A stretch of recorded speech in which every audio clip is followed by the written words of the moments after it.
in a cigar store, he saw a well-dressed man lighting a cigar at the swinging light. आणि मग पुढे जाऊन त्याने पाहिलं की एक चांगले कपडे घातलेला जो मनुष्य आहे तर तो सिगार स्टोरवर उभा आहे आणि सिगार पेटवतो आहे. He had set his silk umbrella by the door on entering. Sophie stepped inside, grabbed the umbrella and sauntered off with it slowly.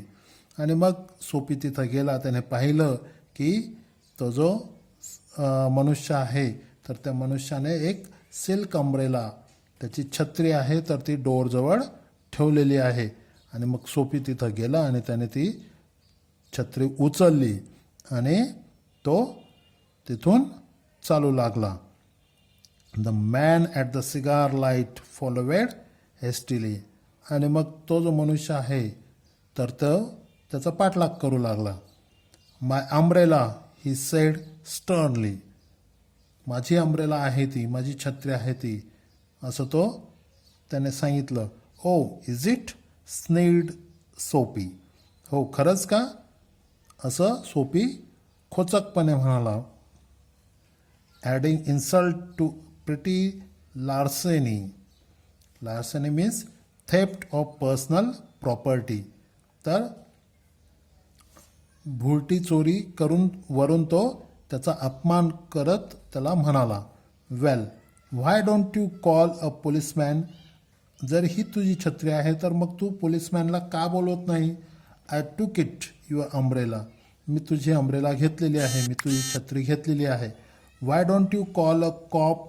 Here stands one of the corner on the corner. तर तिथे एक policeman उभा आहे त्या कॉर्नरला, तर तू त्याला बोलवू शकतोस. The umbrella owner slowed his steps. परंतु आता अंब्रेला ओनरने त्याचं चालणं मंद केलेलं आहे. सोपी डीड लाईकवाईज. आणि सोपी देखील आता हळूवार चालतो आहे. With a premonition that luck would again run against him. आता त्याला जाणवतं आहे की आपलं लक आपल्याला साथ यावेळेस देखील देणार नाही. The policeman eyed at the two curiously. आणि तिथं उभा असलेला जो पोलीस आहे तर तो उत्सुकतेने त्या दोघांकडे पाहत होता. Of course sed the umbrella man. Well you know how these mistakes occur if it's your umbrella. निश्चितच मला वाटतं की या प्रकारच्या ज्या चुका असतात तर त्या घडत असतात, पण मला माफ कर की हे नेमकं कसं झालं हे तुला माहीत आहे का. I picked it up this morning in a restaurant. If you recognize it as yours, why I hope you will. तर तुला जर असं वाटतं आहे की ही तुझी अंब्रेला आहे तर निश्चितच तू ती घेऊ शकतोस. ऑफकोर्स इट्स माइन सेड सोपी सॅवेजली.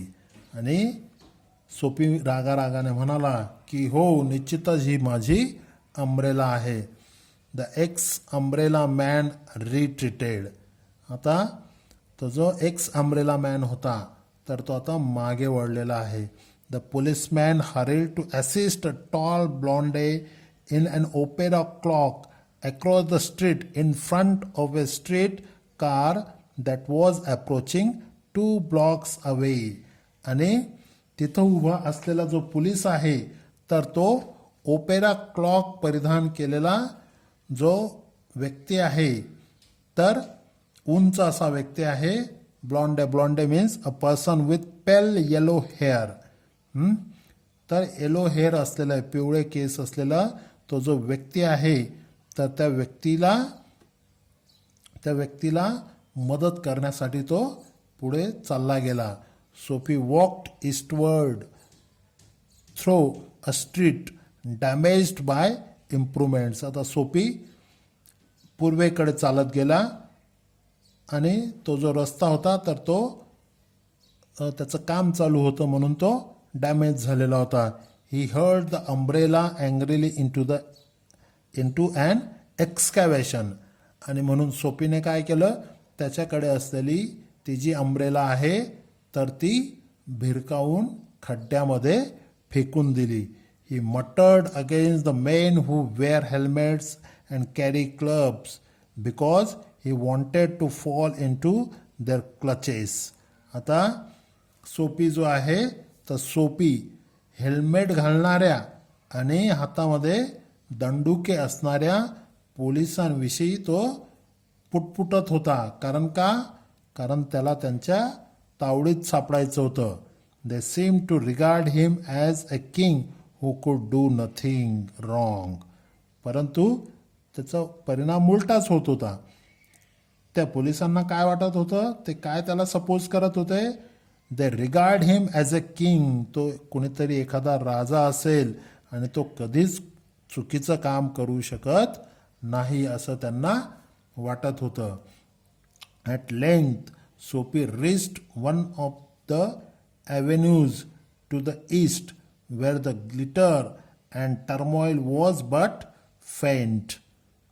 आता सोपी जो आहे तर तो पुढे एका ॲव्हेन्यूवर म्हणजे मार्गावर आलेला आहे पूर्वेकडे. Where the glitter and turmoil was but faint. तिथं काय ग्लिटर होती म्हणजे चकाकी म्हणू शकतो आपण.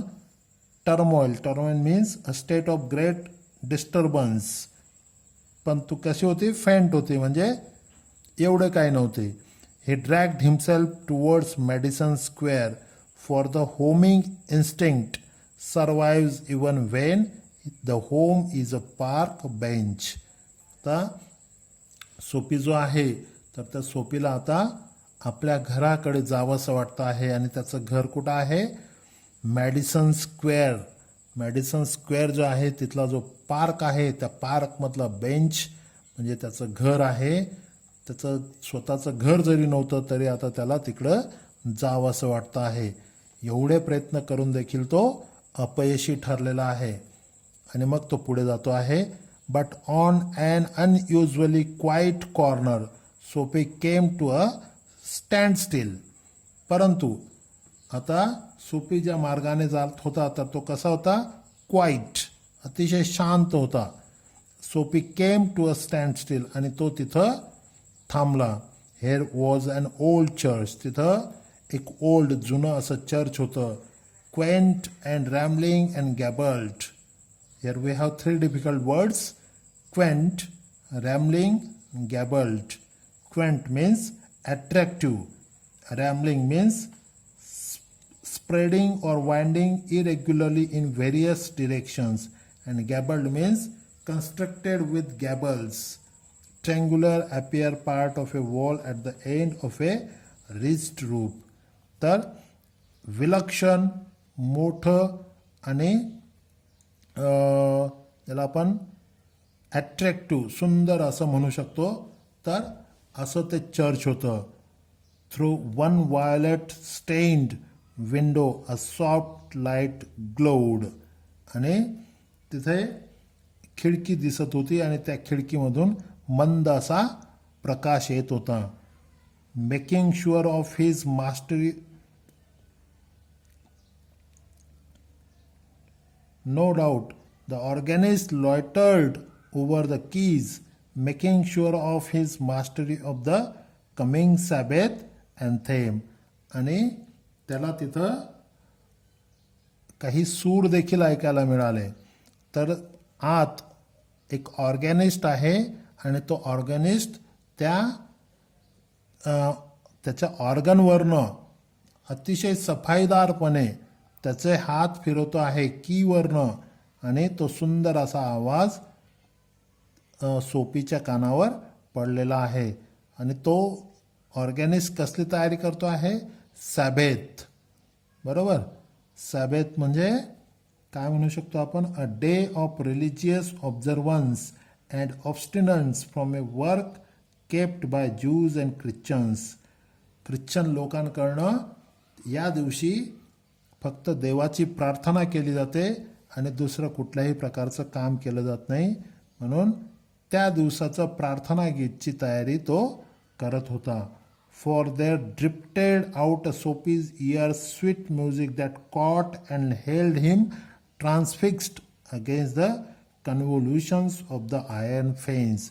आणि तो मधुर असा आवाज ऐकून सोपी जो आहे तर तो मंत्रमुग्ध झालेला आहे आणि तिथं त्या आयर्न फेन्स जवळ म्हणजे तारेच्या कुंपणाजवळ तो थबकलेला आहे, थांबलेला आहे.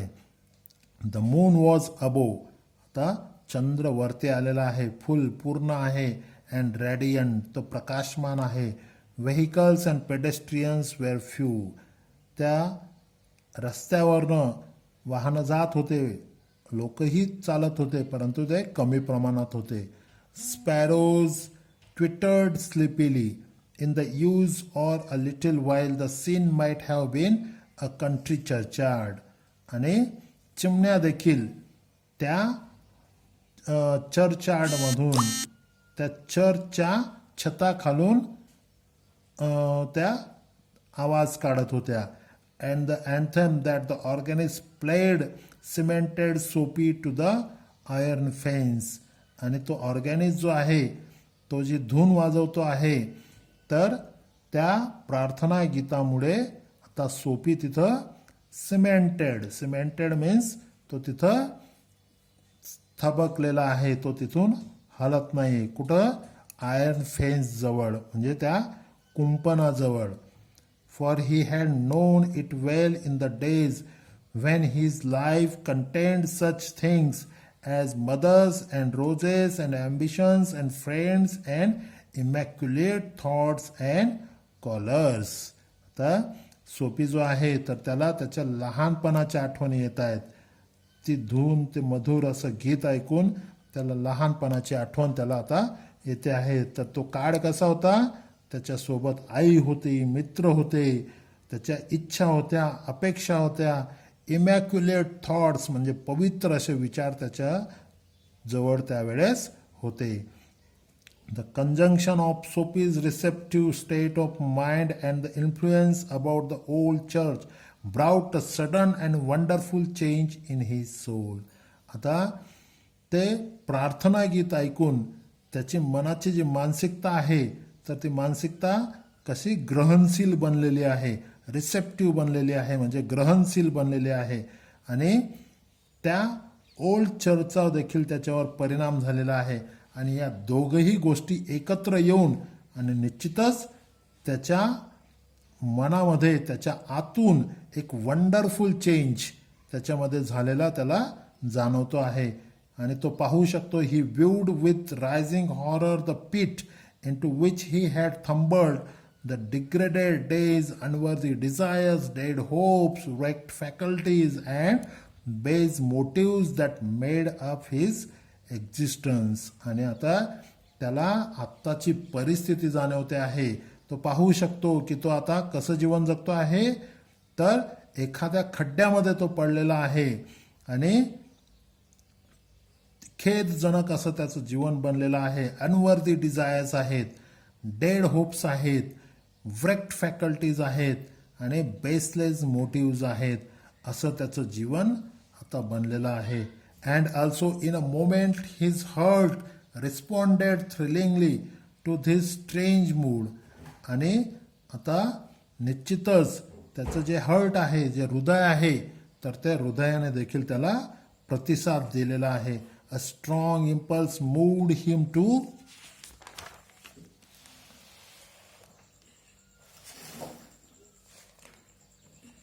battle with desperate fact. He would pull himself out of the mire and would make a man of himself again. आता त्याला जाणवतं आहे की आपण जरी चुकीच्या वळणावर गेलो असू तरी देखील आता आपण चांगलं जीवन जगू शकतो. He would conquer the evil that had enslaved him.